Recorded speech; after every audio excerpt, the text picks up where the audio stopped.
Hi guys, welcome to Nature Preserve Life. We got another little special treat. I don't think we've ever done this in a prior episode, but we're making up a little batch, 5 gallons of some raspberry flavored seltzer. Just like you'd find with White Claw and other brands that are out there. I found that this recipe seems to mimic White Claw pretty well. It's just a 4-pound bag that you can get at a brewer's store or online of some basic corn sugar.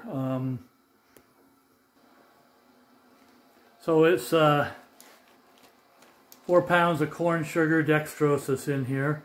We got it from our local brewery supply. It was cheap, a few bucks I think. So that's all it takes is 5 gallons of decent water, and we just buy the spring water or one of the other water jugs, 5 of them, and use that. In fact, see down here I've got 4 and 1 more over here that I'll put in the fermentation tank. This is like a 6 or 7 gallon tank. Anyway, we'll get to that process in a moment. I'm just boiling up a couple gallons and mixing in the corn sugar, the dextrose, into a couple gallons of water, bringing it to a boil for about 10 minutes. And a lot of these brewery supply stores have your basic instructions here. It's real straightforward. It's not like beer where you got several cook cycles and different ingredients at different times you got to mix in to get the recipe just right. This is a lot simpler with just a couple gallons of water, the 4-pound bag of corn sugar, and then you chill it back down to room temperature, dump it in the fermentation tank, and then add a packet of yeast for about 3 to 7 days, just watching the bubbles of the gas being released from the fermentation. And then you open it back up again after the fermentation seems to have slowed down and put a second packet of yeast in and let it finish fermenting for another couple weeks or so. And then you're ready to go ahead and strain it, clean it, bottle it, or in our case we'll put it in a little small keg, a little Cornelius keg they call them, that are 5 gallons, and put it into the kegerator and let it chill. And then it uses a little I think a 5-pound cartridge of CO2 in the back of it to pressurize things at whatever pressure you set. For this, 10 psi is more than good enough. Stouts, dark heavy beers, they usually recommend something heavier like 20-25 psi, but for this one it's pretty straightforward. Anyway, I'll show you more in a moment. So of course you got to sterilize everything. You're getting another stir. I got a little thermometer probe right here. It goes down here to this thermometer, digital. And I keep my sterilized stuff right here. Of course you sterilize the fermentation tank, the yeast packet, scissors, tubes, probe. Anyway, I like to just hang it here and then grab it, put it in here. Check the temperature. You need to boil for about a good 10 minutes to really sterilize things. And you can see we're right at 185 there. We're at a high altitude, so it'll really boil more like at 195, 192. And I should point out, this is a pretty classic and very affordable acid sanitizer for sterilizing your equipment. You just mix it with a bit of some nice warm water, and it gets kind of soapy and what have you, and you stir it around just to sanitize things. And then after we're done fermenting in a couple, 3 weeks, 4 weeks, whatever, then you add a packet of your favorite flavor here.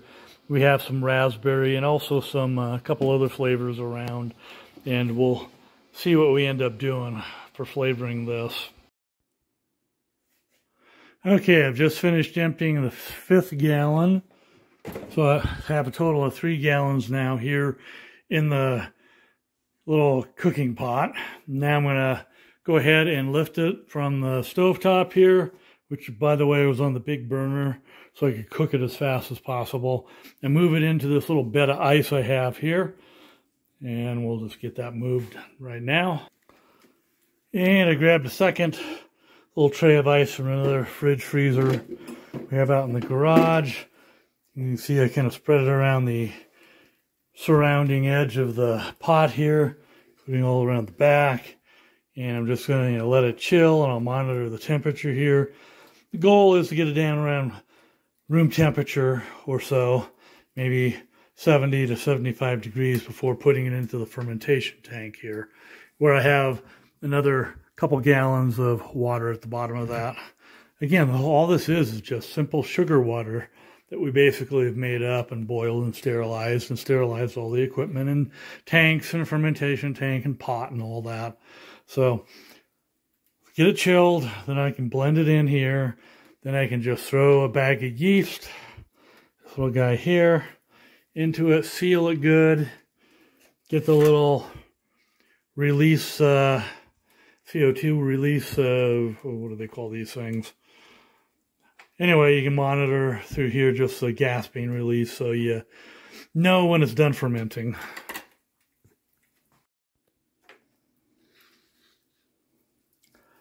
So after getting the ice in here and the gallon of room temperature water to dilute this, as I checked the thermometer, we went from 195 down to 126.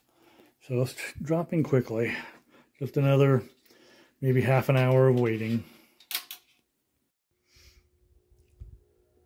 So stepping outside while I'm waiting for the seltzer, the mix to chill to down to room temperature. Trying to get some cooking done out in the grill outside. I started trying to do it yesterday, but the wind was so strong I just couldn't keep the grill lit. It would just constantly be, blown out. So it's a pretty calm day right now, so I'm hoping things will work much better. And I can show you the skewers we picked up at the market the other day, and hopefully they'll turn out good. We also got some sausages too to cook up, but just share with you the weather here. It's probably high of around 50-ish, and see out in the nature preserve here we've got some kind of storm clouds over here. We're supposed to have some rain in a couple hours. So I'm going to try to get this done before the rain hits. And I can see some of the storm clouds look like they've been going to the south of us, but pretty sure these are going to hit us according to the forecast. Anyway, let's get this grill going.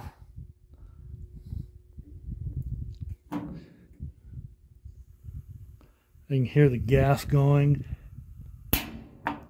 And when you click it, we should have ignition in here.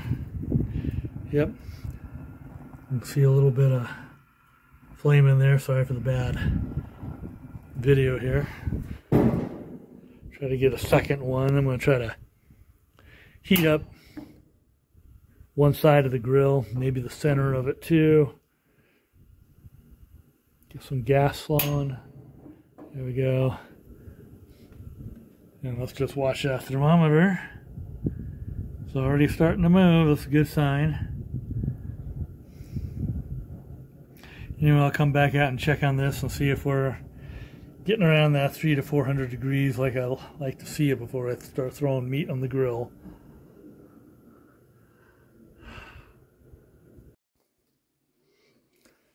Okay, doing good.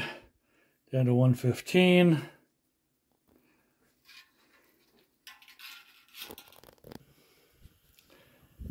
Okay, back outside, checking the grill, 350. I'm going to try to turn it down just a little bit. And then what we got here is the beer bratwurst. Those are on sale at our Sprouts Market in Albuquerque, so I had to try those.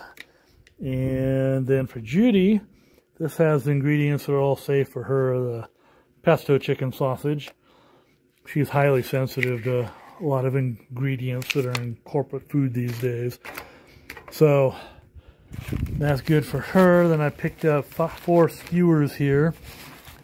And I've never tried them before at Sprouts, but they have them pre-made up. And I just had that itch to want to try them. The Korean barbecue chicken skewer, the cilantro lime, the black garlic chicken. That sounds really good. And then the fiery orange chicken skewer. So let's get them on the grill and get ready for lunch soon on this dreary day. And I'll share too, almost forgot, this avocado oil sprays for the high temperatures and stuff. So hopefully not let things stick to your grill. And it's a lot safer, of course, being a high temperature oil. So I've always done really well with it. Just shake it real good and give it a little quick spray. Be careful not to get too close because it will shoot up some flames here, and I'll just demonstrate. You see that? Okay, I'm going to need both hands to get the stuff on the grill. Okay, there's everything on the grill. Flames are still going. The wind hasn't blown it out. Wind's a lot milder today. The temperatures are 300 and climbing again. And of course, here's the mess from all the packaging, but it sure smells good, some of it that I managed to put up near my nose. And here we go, the probe showing us at 93. We're getting there, almost down to room temperature.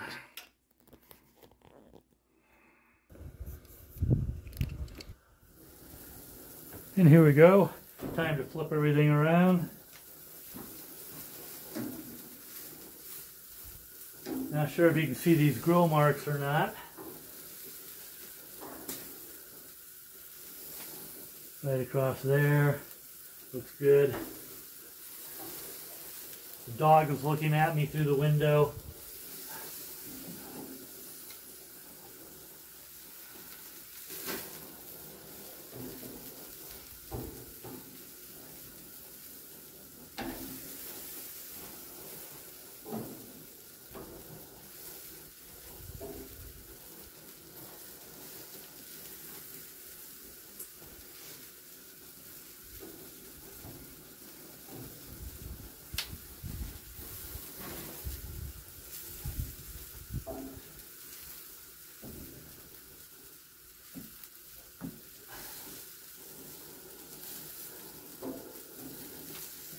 Yeah, sausages are cooking pretty fast as it is. I put them back near the back of it where it seems to be hotter.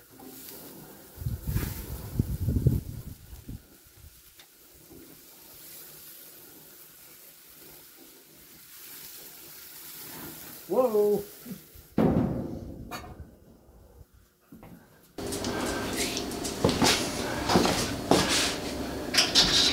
Okay, looks like thermometer's down around 88 to 90.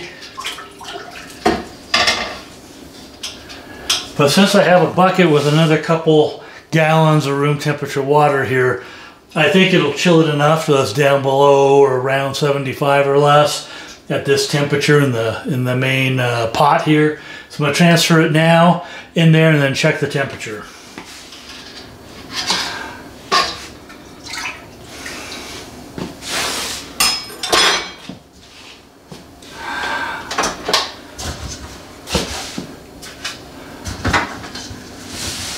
And the easy way is get this on the ground.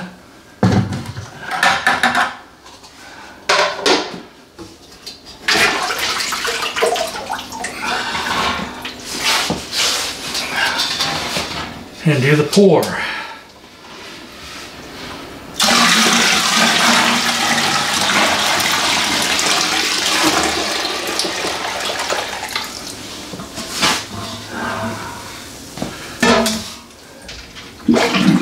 Go ahead and drain. And then take our trusty thermometer again and see where we're at.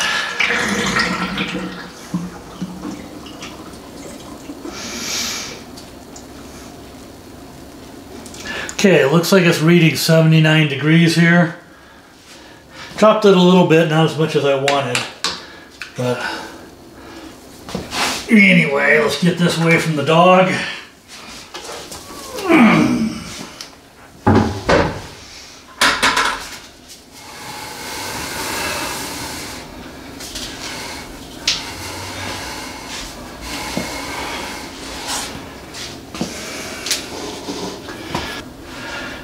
Okay, pretty soon I'll be doing what they call pitching the yeast, which is just open a packet, don't contaminate it, use the sterilized scissors that I have down there with the orange handles, and of course I'd put this in a little sterilization tube in this little spot where I keep it resting. Then he can go into the bucket here shortly. And you'll see the nice little marks they have on these brewers kind of buckets, you know, 2 gallons, 3 gallons, 4 and 5. So they have a pretty good marking indicator. Now, if you look real closely, you'll see the water line's a little higher than the 5 gallons here. And that's because of the extra mass, whatever, of the sugar that we used earlier, the dextrose, the corn sugar. And so once you blend that in, you get a little more, but that's okay. Because the extra seltzer, I'll go ahead and if it overflows the 5-gallon Cornelius keg, I'll put it in a few more bottles and keep the bottle in the fridge. And here's our little wine rack, and I just happened to grab a white to go with chicken skewers, and to my surprise, we had one in our little collection here from Chalk Hill. I don't remember getting it in Hillsburg in Sonoma County there. I think that's one of the wineries we toured, the first one. And beautiful location. Anyway, let's enjoy this. So as Judy reminded me, we did pick up, when we were with Jessica and Raphael, a bottle while we were at Chalk Hill. And this is it. I totally spaced on it. I just thought it was part of the random sampling we usually get from Naked Wines. A little subscription with them.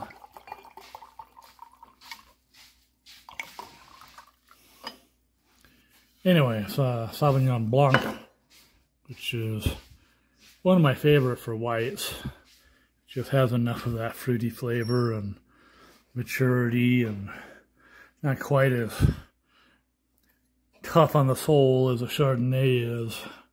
Anyway, cheers. That's funny. I gotta put those rocks away. Here you guys go. So, finished all 3. The 4th one, this last one was really spicy. It was just spicy orange chicken. I think I don't want to torture the dog with it, but I hate seeing it go to waste, but I may have to toss it. Well, I'm sweating already real heavy here after the couple bites I've had, so I'm going to pass. I'll work more on the wine instead. Okay, so the last step here, with the bucket down on the ground, where it's easier to seal it, which I'll do after I pitch the yeast here. So, let me just go ahead and pause. I'm just going to take the scissors, cut this, dump it in, and then start sealing it. And here we go. Just spread it like so.